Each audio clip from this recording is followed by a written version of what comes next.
Hello, friends, and welcome to the PrepWell podcast. I'm your host, Phil Black.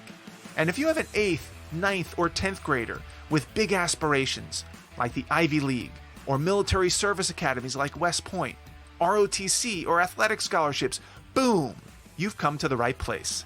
My specialty, my superpower, if you will, is preparing families for these competitive programs. I'll teach you what your child should do, when they should do it, and how you can help. So stick around and prepare to out-prepare. Hello, friends, and welcome back to the PrepWell podcast. Today's episode is primarily for parents with 8th, 9th, and 10th graders.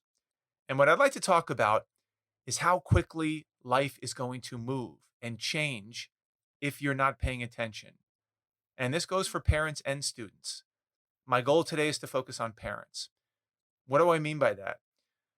Well, as your child makes their way into high school, many parents, in my opinion, have an unrealistic idea of what that next 4 years will be like when it comes to their relationship and time spent and the influence they will have on their child. They think they have a 4-year window, 9th, 10th, 11th, and 12th. But what I would argue is that it's really a 2-year window, 9th and 10th grade. That's a significant difference. And it's this mindset shift from a 4-year focus to a 2-year focus that I'm hoping to convey today. Because presumably, if you thought you had 4 years of time with your teenager, and then you were told, oh yeah, sorry about that, I meant 2 years, that your behavior and your perspective and your outlook may change. Why am I cutting back time with your child to 2 years from 4 years? The short answer is because you will not see them in 11th or 12th grade. I hate to break you the bad news, but it's true. If you have not yet had a teenager go through 11th and 12th grade, then you may not appreciate how this works. So let me explain. When your child starts 11th grade and they can drive and they have access to a car, 90% of your job as a parent is over. And I know that's hard to imagine and it seems unfair and it's too soon, but it's the truth. 11th graders with their own car and their own busy lives, they don't really have time for us anymore. This is especially true if they have big aspirations for life after high school and they're trying to get their ducks in a row. If you have an 11th or 12th grader who is highly motivated, you should very rarely see them. And this is not necessarily a bad thing. In fact, it should be a good thing. Most of the time, God willing, they're in their rooms doing homework, studying for the SAT or a physics exam or an AP US history exam. They're researching colleges. They're rewriting their essays. They're texting with coaches. Or maybe they're on the road. Maybe they're at their job or practice or a student government meeting or hanging out with their boyfriend or girlfriend. They're busy. This is the way it should be. What this means is that your relationship with them will likely take a dramatic turn in 11th and 12th grade. Because it used to be that they needed us to get from point A to point B. We were their chauffeurs. And as much as we would complain and gripe about it, these trips back and forth from activity A to activity B, these were precious times. Because during that drive time, we had the chance to catch up with them, hear about their day, their hopes, their dreams, their challenges, their test scores, their friends. The car was where most of our communication was done. And now that's gone. I've been through this transition 3 times already. I have 2 freshmen in college and an 11th grader who's at home right now. And my only hope of seeing them during 11th and 12th grade is typically at dinner. So I was diligent about preparing dinner, hopefully making something that they liked. And with the way that teenagers eat, especially boys, that meant I might get 10 or 15 minutes of time with them together. Precious time. That's not a lot, but it's also the way it should be. And you should be prepared for this day. You should understand that the time you used to have with your child in ninth and 10th grade will change, and your relationship will change as well. The reason I'm bringing this up is not to scare you, but rather to suggest that your direct influence on your child's life will likely peak in ninth and 10th grade. And if this is true, then you'll want to make the most out of these 2 years. As I've said many, many times in this podcast and in all of my PrepWell videos, by the time your child gets to 11th grade, the die has been cast. They have learned study habits, good or bad. They've put themselves on a path academically, athletically, socially, good or bad. They have made good use of their summers or not. That train has left the station and it's picking up steam. That's not to say that you have zero influence on their lives or choices or behaviors, but it's greatly reduced.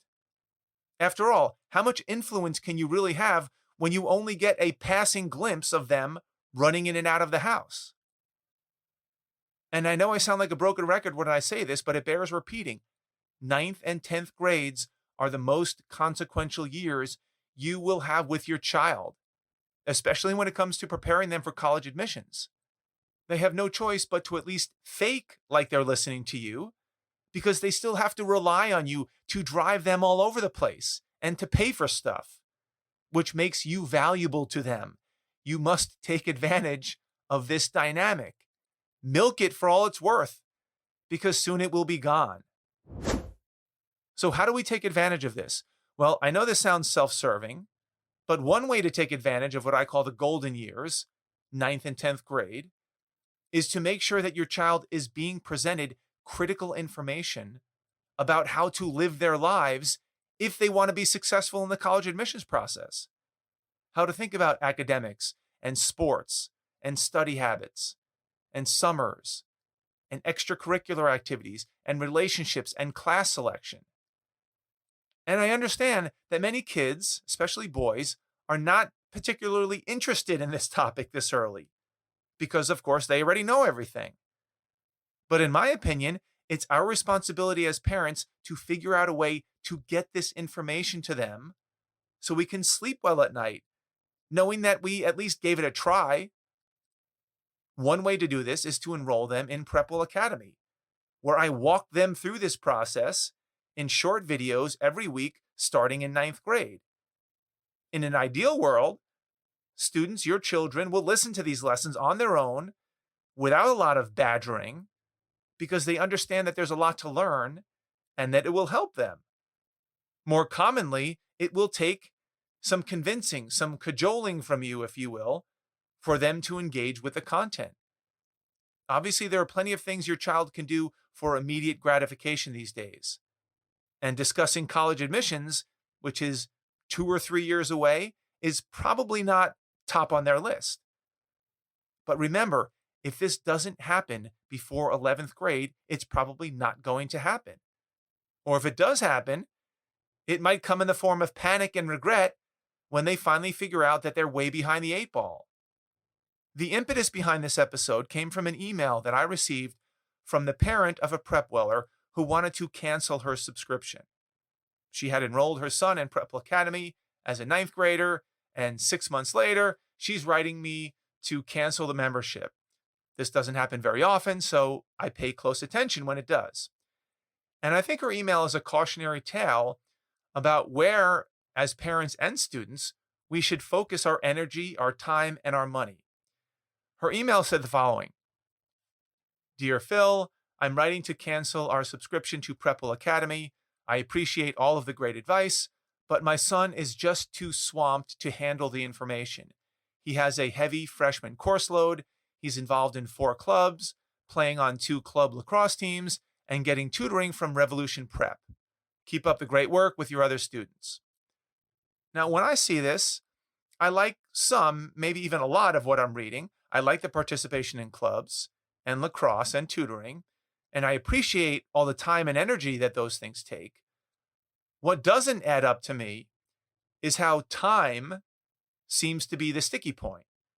He just doesn't have enough time. Now, Who knows what the real reason is? Not enough time is always the default answer. It's certainly not the money, because $15 a month is peanuts compared to the money that this family is spending for year-round lacrosse, one of the most expensive sports around, and Revolution prep tutoring services, not exactly cheap. So it's not the money. And with respect to time, a weekly PrepWell video lesson is on average about 5 minutes long. So are they really saying that they can't spare 5 minutes per week? They can easily listen to the lesson while in their car to or from lacrosse practice or any other activity.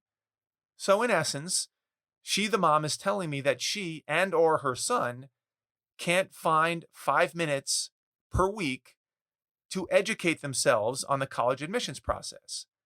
To me, that's a stretch, but hey, maybe there's something I'm missing. What I hope doesn't happen is that this mom and her son put their heads down until the middle of junior year, and then they come up for air, and they start looking around and surveying the scene. And they realize that the son didn't do particularly well on the SAT, which was a surprise. His lacrosse career has flatlined. He's dropped 3 of his 4 clubs because of lacrosse commitments. He didn't do much over the summers, again, because of lacrosse commitments. And that he has very little left to work with. And of course, the panic sets in, and they wonder what they should do now.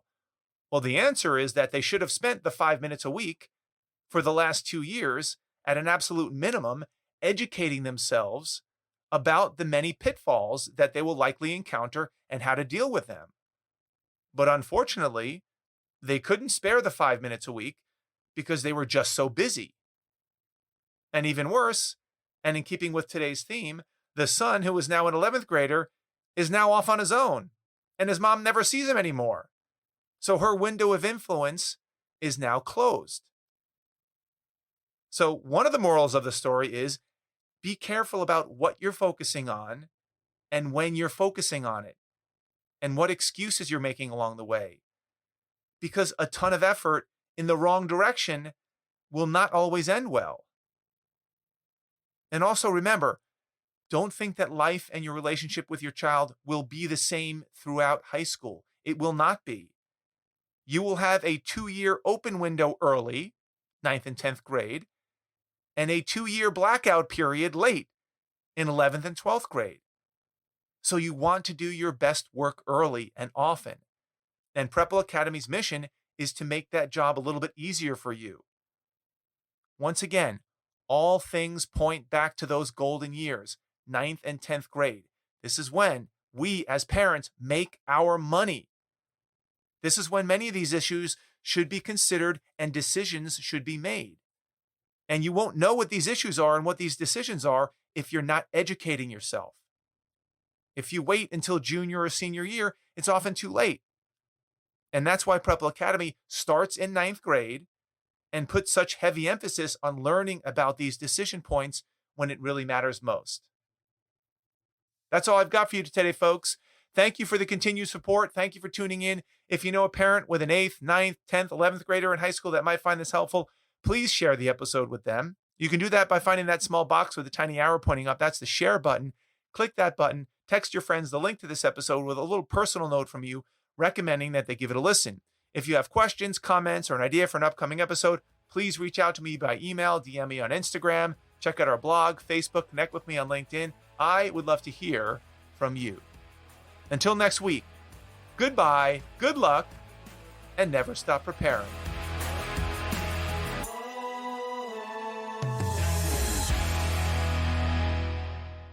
This podcast is brought to you by PrepWell Academy.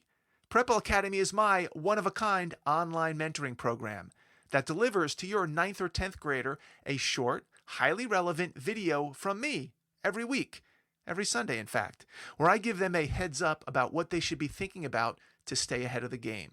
To get these valuable lessons into your child's hands, please head over to PrepWellAcademy.com and enroll your child today.